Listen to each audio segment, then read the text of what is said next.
Gale warnings.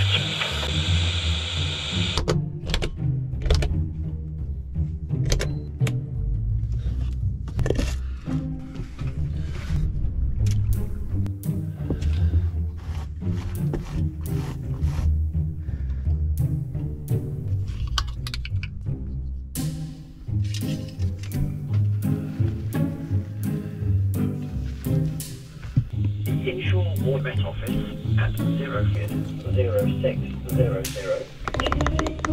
Wednesday the 6th of the forecast for the North.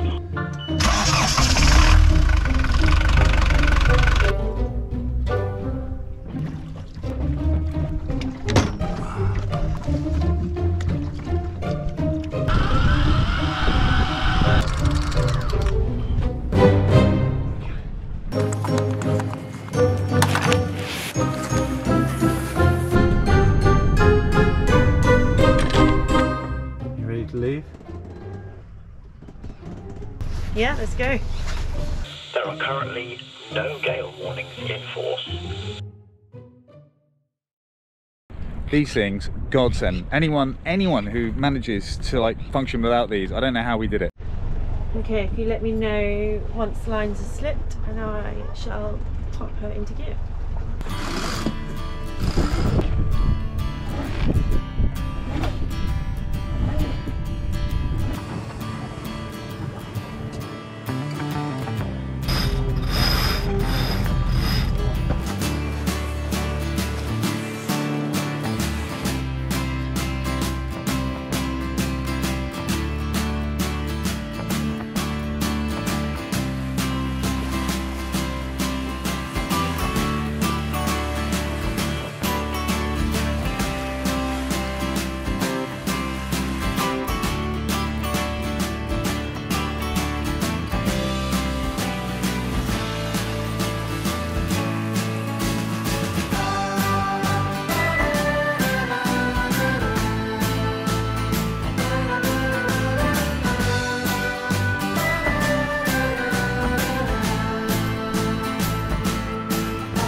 Okay, we are currently sailing west, or to be super specific, at this precise second in time, we're actually technically sailing north, and that's because the wind is actually coming from the exact place that we're hoping to go. So we're tacking, and it's turning what would be a short journey as the crow flies into a long trip, but we are sailing. We're not using the engine, we're not burning those fossil fuels, and we're doing what it takes to move this boat with the wind, which is the way it should be. As it stands at the moment, we are currently sailing directly into the Lulworth Gunnery firing ranges, and they are currently closed. It's what time is it? 7 o'clock? 7:30. It's 7:30 p.m. and the gunnery ranges reopen at 9 p.m. where firing will commence again. So we are going to need to hot step it out of here, but it looks like we should be okay. And then hopefully our next tack will take us pretty much to Portland. Okay, I reckon we can tack in about half a nautical mile. Okay.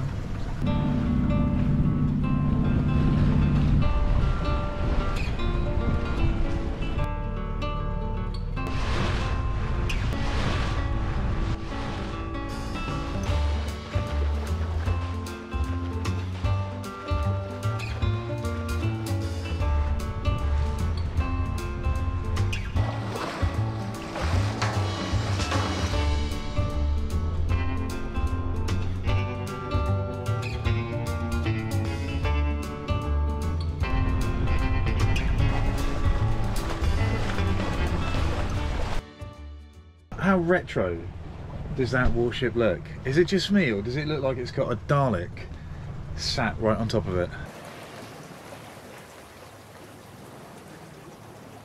And for those of you who are watching, maybe are not of the vintage to appreciate Doctor Who, or maybe you come from a part of the world, again, where you haven't had the opportunity to appreciate a bit of Doctor Who, this is a Dalek.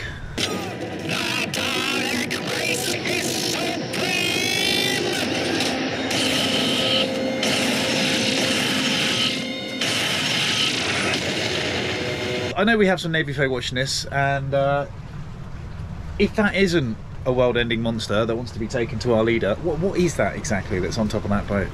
Let us know, jump in the comments.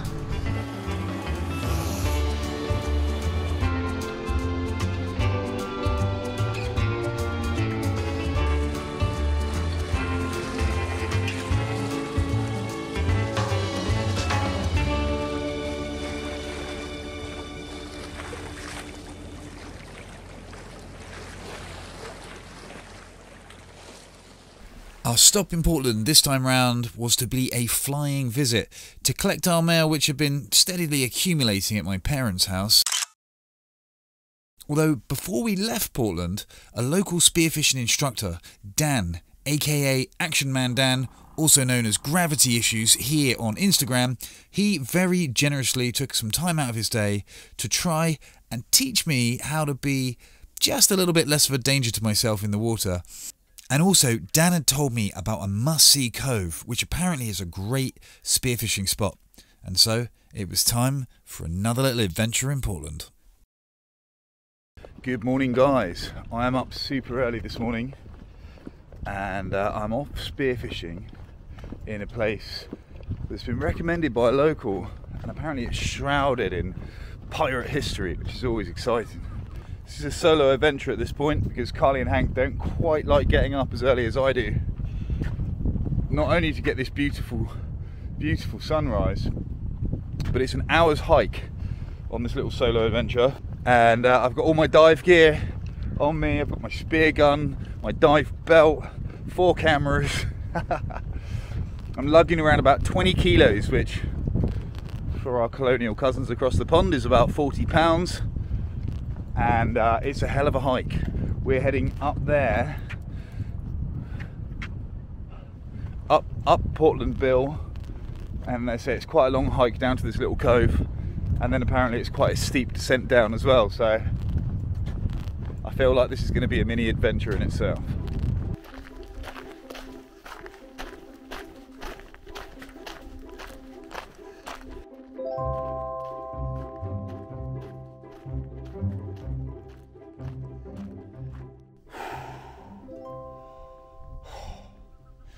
My heartbeat's going a million miles an hour, and I don't know why, but that sign saying that Church Hope Cove is still another 2 miles away hasn't helped. It's taken the wind out of my sails. Oh man. This seemed like a good idea in my head. We started, so we shall press on. Out of all the things I wasn't quite ready to see on my trek to Hope Cove was kangaroos. Well, I think they're similar to kangaroos, whatever they are. Check this out. What's up, mate? They're back in Adelaide. No? Not convincing? I tried. You guys have a good morning. Oh. I've never actually seen a kangaroo before. This is the part where somebody from Australia or anyone who just knows what they're talking about, I guess, but they're not kangaroos, they're marsupials, which I think kangaroos are marsupials. Anyway, you know what I mean. If they're not kangaroos, they look quite small. And some of the kangaroos I've seen on YouTube look jacked, like they've been taking Dianabol and lifting weights for 10 years. But these things look quite small. Let me know what they are.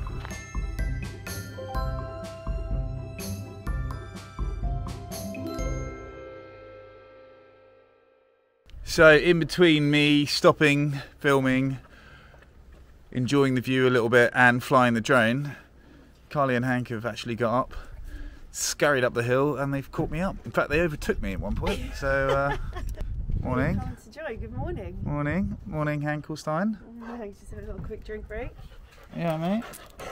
You excited to be up this early? Yeah. Good, good.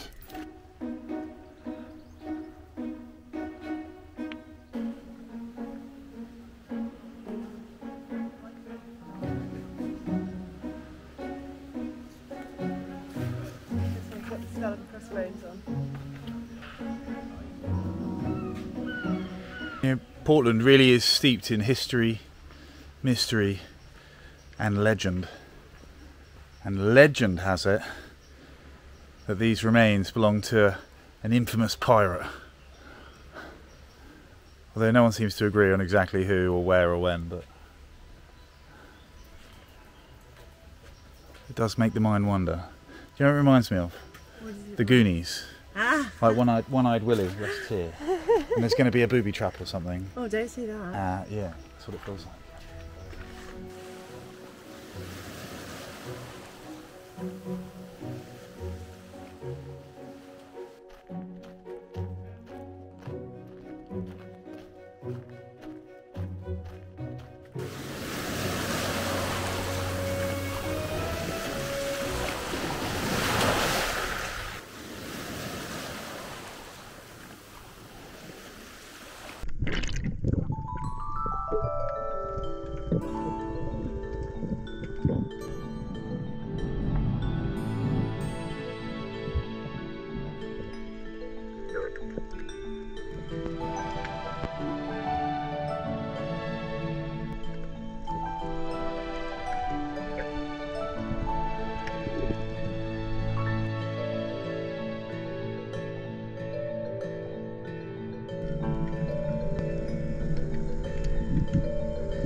Well, despite seeing a whole load of fish down there, I have come back empty-handed. Today, it's 1-0 to the fish. Corned beef and baked beans it is then, I guess. But despite my lack of success in the water, this is a lovely spot.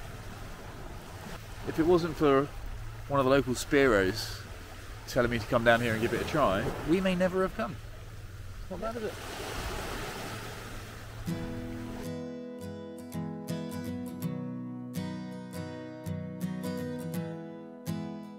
Thankfully, we're not solely relying on my white belt level spearfishing skills this year. I did in fact drop a little prawn pot on the evening we arrived.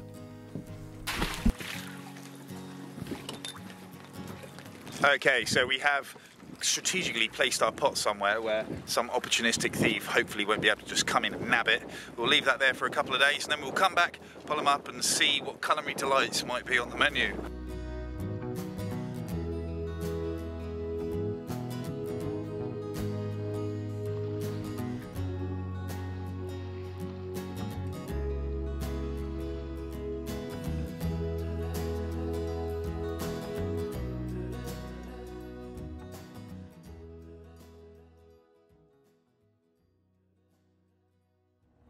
Well, from here, the good news is it looks like our float is still there, so let's go and check it out.